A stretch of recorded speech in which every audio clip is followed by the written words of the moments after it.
Assalamualaikum warahmatullahi wabarakatuh. Selamat datang di Kartini 162 Podcast.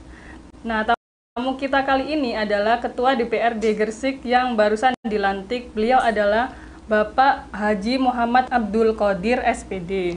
Dalam catatan Kabupaten Gresik, Ketua DPRD Gresik dari wilayah Gresik Selatan ini baru Anda. Nah, ini tentu harus diapresiasikan ya Pak ya. Nah, siapakah sosok Bapak Abdul Qodir ini? Bisa apa aktivitas keseharian Bapaknya selain menjadi Ketua DPRD Pak? Bisa dijelaskan Pak? Ya, yang pertama masyarakat Gresik tentunya terima kasih ya kepada Partai Kebangkitan Bangsa karena jabatan Ketua DPR ini merupakan kewenangan yang dimiliki oleh partai.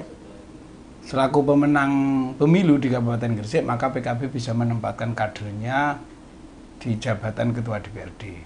Maka yang pertama, saya mewakili masyarakat Gresik Selatan tentunya berterima kasih terhadap Partai Kebangkitan Bangsa yang hari ini memberikan kepercayaan kepada kami, kader-kader yang ada di Gresik Selatan. Kalau kaitannya dengan saya ini dari kecil kan tidurnya di musola, Mbak. Jadi saya anaknya petani, orang tua saya ini petani di desa yang ada di Kecamatan Uringin Anom. Dari kecil saya dikirim ke pondok pesantren Tarbiyatun Nasiin yang jauh di sana di pelosok Jombang, asuhan Kiai Haji Muhammad Abdul Aziz Mansur. Dia adalah guru kami. Ya, beraktivitas layaknya orang desa, lebih mengedepankan pendidikan agama tentunya. Oh, bagus sekali ya. Nah, publik ini kan masih belum banyak yang memahami ya apa tugas, peran, serta fungsi Dewan Perwakilan Rakyat Daerah. Nah, bisa Bapak jelaskan gimana fungsinya untuk peranan serta fungsi Dewan Perwakilan Daerah itu gimana Pak? Sebenarnya ada 3 hal ya yang menjadi tugas dan kewenangan yang dimiliki oleh anggota DPRD. Yang pertama kaitannya dengan beberapa regulasi atau kita sebut dengan tugas legislasi. Jadi kita memiliki tugas legislasi itu artinya memastikan bahwa regulasi yang ada di Kabupaten Gresik ini semuanya berpihak pada kepentingan publik, kepentingan masyarakat Gresik. Beberapa regulasi yang kaitannya dengan pemberdayaan dan memaksimalkan peran kabupaten yang itu tentunya bertumpu pada peningkatan kesejahteraan masyarakat Gresik. Yang kedua, tugas kami adalah memastikan atau kita sebut dengan budgeting itu ya, memastikan bahwa seluruh anggaran yang dimiliki oleh pemerintah Kabupaten Gresik itu sepenuhnya memang untuk penyelenggaraan pemerintahan yang baik, memberikan pelayanan terhadap masyarakat. Yang kedua, anggaran-anggaran itu juga harus betul-betul berdampak dan dirasakan betul oleh masyarakat. Maka saya kira Kabupaten Gresik dengan kekuatan APBD yang hampir 3 triliun itu sudah melakukan banyak hal ya, baik itu pemberdayaan masyarakat dan seterusnya. Saya kira ke depan kita tinggal mengkonfirmasi bahwa anggaran-anggaran itu lebih pada kepentingan dan kebutuhan-kebutuhan masyarakat untuk meningkatkan kesejahteraannya. Saya kira itu. Yang ketiga, yang terakhir kita akan fungsi kita adalah melakukan pengawasan terhadap seluruh pelaksanaan penyelenggaraan pemerintahan daerah. Kita mau memastikan bahwa seluruh komitmen yang sudah tertuang dalam APBD, seluruh komitmen yang sudah kita tuangkan dalam regulasi-regulasi yang ada di Kabupaten Gresik, semuanya dilaksanakan dengan baik oleh penyelenggara pemerintahan, yaitu yang kita sebut dengan bagian dari eksekutif itu. Bupati, kepala daerah, dan seluruh OPD yang ada, kita pastikan bahwa mereka berjalan sesuai dengan track rail yang sudah kita sepakati bersama-sama melalui pembahasan-pembahasan yang ada di DPRD. Saya kira itu. Terima kasih Bapak ya. Nah, ini belum 2 minggu ya, saya kira Bapak menjabat setelah dilantik ya. Apa kira-kira terobosan yang Bapak agendakan sebagai Ketua DPRD? Dalam waktu dekat ini, kami telah menyelesaikan PAPBD, perubahan anggaran pendapatan dan belanja daerah. Di era pandemi ini, kita masih dalam kondisi yang prihatin, belum selesainya, apalagi Gresik ini belum hijau ya, masih oranye. Maka ada dua hal pokok yang harus kita support total melalui perubahan anggaran dan pendapatan daerah ini. Yang pertama adalah penyelesaian penanggulangan atas COVID itu sendiri. Berarti kita mau melakukan banyak hal di sektor kesehatan masyarakat. Yang kedua, kita akan lakukan mengatasi dampak ekonomi yang ditimbulkan oleh adanya pandemi COVID-19 ini. Saya kira dalam waktu dekat ini kami akan mengkonfirmasi banyak program baik yang kita sepakati bersama-sama dengan pemerintah, yaitu adanya program padat karya tunai. Apa itu tujuannya? Tujuannya untuk memberikan lapangan pekerjaan bagi warga-warga kita, masyarakat kita yang kehilangan pekerjaan karena dampak dari pandemi ini. Maka nanti dengan program padat karya itu kami akan banyak mengkonfirmasi ke bawah bahwa pekerjaan-pekerjaan itu dilakukan oleh masyarakat yang ada di desa. Karena program itu nanti bentuknya bantuan keuangan desa, BK desa ya, bantuan keuangan desa. Kita tinggal mengkonfirmasi ke bawah bahwa seluruh program yang sudah kita rancang itu memang sesuai dengan perencanaan yang baik ini. Ada keterlibatan masyarakat yang kehilangan pekerjaan untuk ikut andil melakukan pekerjaan-pekerjaan. Satu sisi kita akan meningkatkan kebutuhan infrastruktur di desa. Yang kedua, kita juga bisa menanggulangi dampak ekonominya karena masyarakat kita bisa dapat pekerjaan dari program padat karya ini. Saya kira itu dalam waktu dekat ini. Nah, tema spesifik kita kali ini seputar pembangunan desa ya. Apa kabar desa-desa yang di Kabupaten Gresik itu gimana, Pak? Kalau kami lihat dari IDM itu, saya kira desa-desa di Gresik ini sudah cukup baik. Tinggal ke depannya ini bagaimana kemudian desa ini lebih tampil dalam ranah-ranah memberikan peningkatan kesejahteraan masyarakatnya. Artinya, anggaran yang sudah cukup besar digelontorkan ke desa, baik itu melalui DD bersumber dari APBN, ADD yang bersumber dari APBD kita, semuanya bermanfaat untuk peningkatan desa, memberikan pelayanan terhadap masyarakat desa, dan meningkatkan kesejahteraan masyarakat desa. Maka kedepannya yang harus difikirkan juga adalah kaitannya dengan infrastruktur-infrastruktur yang itu menjadi hajat publik, hajat mayoritas masyarakat kita. Apa itu namanya infrastruktur pertanian, infrastruktur perikanan, dan produk-produk desa lainnya. Saya kira itu bisa difasilitasi oleh desa. Tapi dalam garis besarnya desa-desa di Kabupaten Gresik saya kira berdasarkan dokumen yang kami terima, laporan dari PMD kemarin, kaitannya dengan indeks pembangunan masyarakat desa, desa kita sudah cukup bagus. Tinggal meningkatkan saja. Desanya sudah cukup bagus ya di Kabupaten Gresik ini ya. Nah, ada banyak atensi pemerintah, baik pemerintah pusat maupun pemerintah daerah terhadap pembangunan desa. Nah, menurut Bapak sejauh ini bagaimana desa dan pembangunan desa itu gimana? Saya kira desa harus terus belajar dalam arti terus mendiskusikan kaitannya dengan potensi desa. Artinya program di desa tidak boleh sekedar ikut-ikutan, euforia saat. Jadi ini bagian dari euforia karena desa dapat banyak dukungan dana. Tapi tidak kemudian ada kajian yang mendalam kaitannya dengan potensi desa sesungguhnya itu apa. Tidak mungkin desa utara sama desa selatan kemudian sama seragam semuanya, tidak mungkin. Oh, selatan ini potensinya apa? Desa A, B, C, D itu yang dimiliki potensi desa itu apa? Itu yang perlu terus didiskusikan, digali. Kira-kira kemudian itu akhirnya menjadi unggulan produk desa. Harapan kita seperti itu. Nah, sekarang ini yang lagi hits adalah destinasi wisata desa. Nah, bagaimana pendapat Bapak? Apakah destinasi ini adalah peluang kesejahteraan bagi warga desa? Itu tadi yang saya sampaikan ya. Jadi bagian dari salah satu kegiatan hari ini memang destinasi wisata desa. Pengembangan wisata-wisata yang ada di desa. Tapi harapan kami ini tidak sekedar ikut-ikutan, tidak sekedar euforia sesaat saja, yang kemudian sebenarnya ini bukan potensi desa itu sesungguhnya. Maka ya jangan kemudian desa yang lain ikut seperti desa mana ini ada di Sekapuk itu. Setigi itu ya. Itu memang punya potensi alam yang bisa dikembangkan kemudian menjadi salah satu destinasi wisata.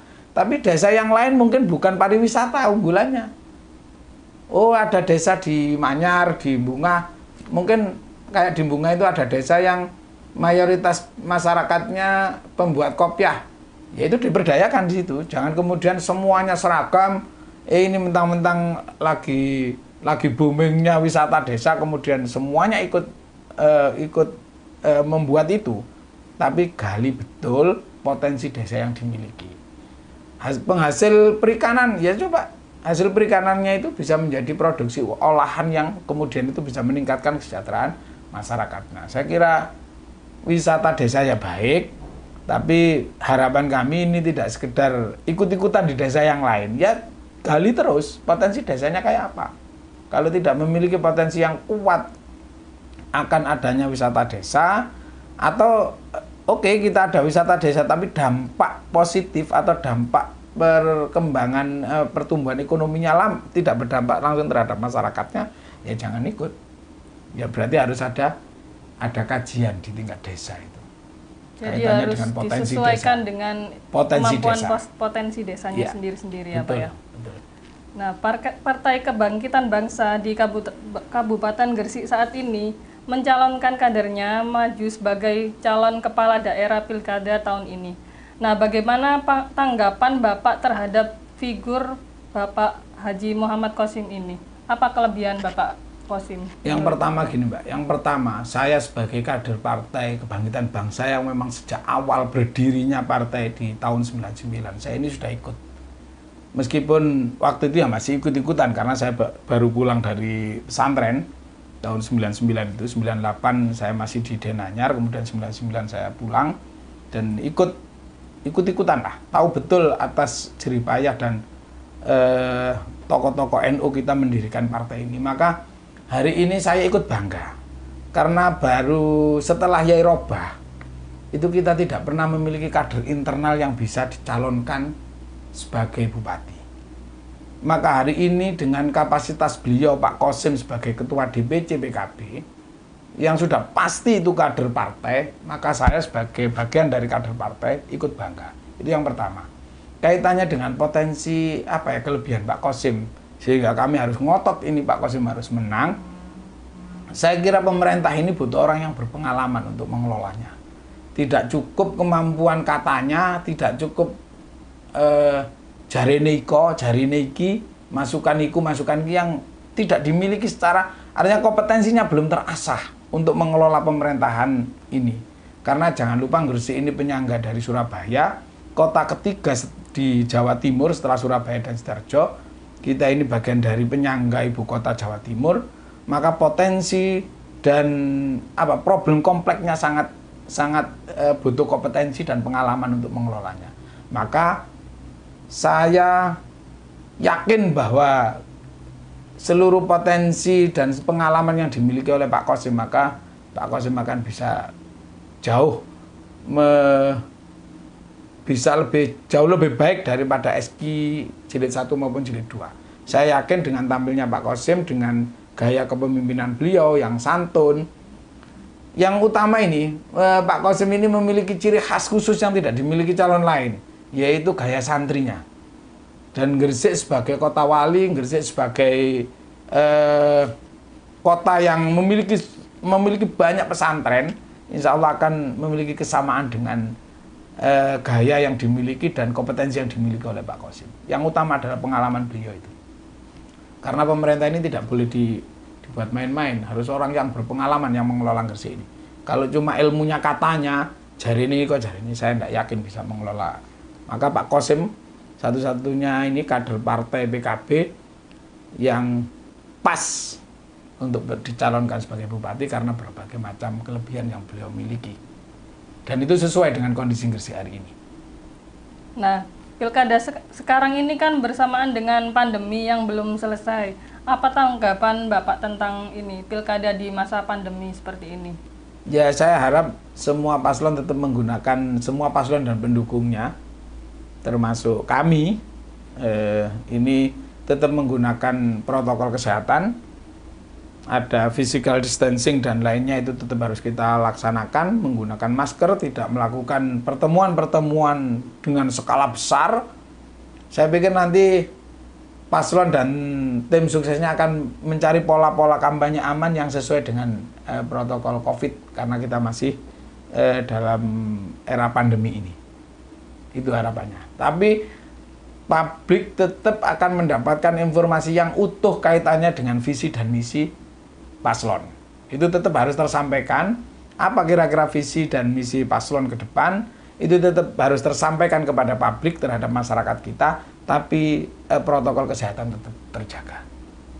Oh, jadi harus tetap menggunakan protokol kesehatan ya Pak, untuk Ya. pilkada yang Ya. sekarang ini ya? Harus tetap menggunakan protokol kesehatan, tapi visi dan misinya harus tetap tersampaikan misi terhadap harus tetap publik. tersampaikan. Maka dengan cara yang lain ya, karena sekarang sudah eranya era media sosial, digital, ya. dengan digital yang sudah begitu marak, saya kira nanti paslon punya pilihan-pilihan dengan menggunakan digital itu untuk berkampanye, untuk menyampaikan visi dan misinya.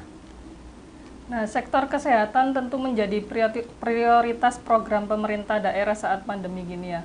Saat membaca ada program Satu Desa Satu Ambulan dalam programnya kampanye Pak Kosim bersama Pak Dr. Alif, apa tanggapan Bapak?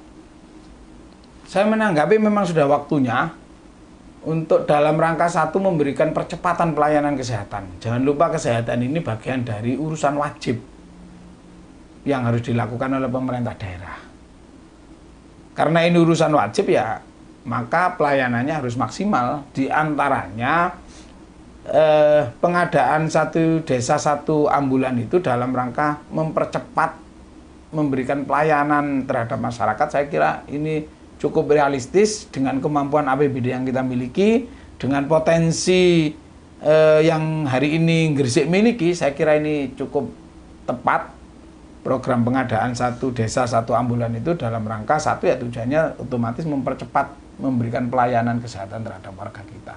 Tidak boleh lagi ada keluhan dari masyarakat terlambat dibawa ke rumah sakit karena tidak ada ambulan. Maka ambulan itu kita sediakan di desa, sehingga tidak boleh lagi ada keluhan masyarakat lambat ini tadi, terlambat ditangani karena keterlambatan ambulan dan lain sebagainya. Salah satu bentuk perhatian masyarakat, kondisi real kebutuhan masyarakat kita.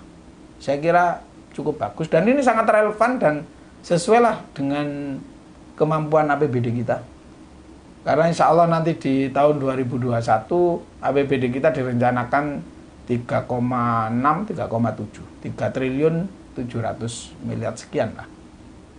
Dan kalau kalau pengadaannya satu ambulan satu desa, insya Allah ini bukan program yang muluk-muluk karena ini sangat terjangkau oleh APBD kita. Jadi ini program yang realistis. Saya berharap masyarakat juga tahu betul kaitannya dengan program ini.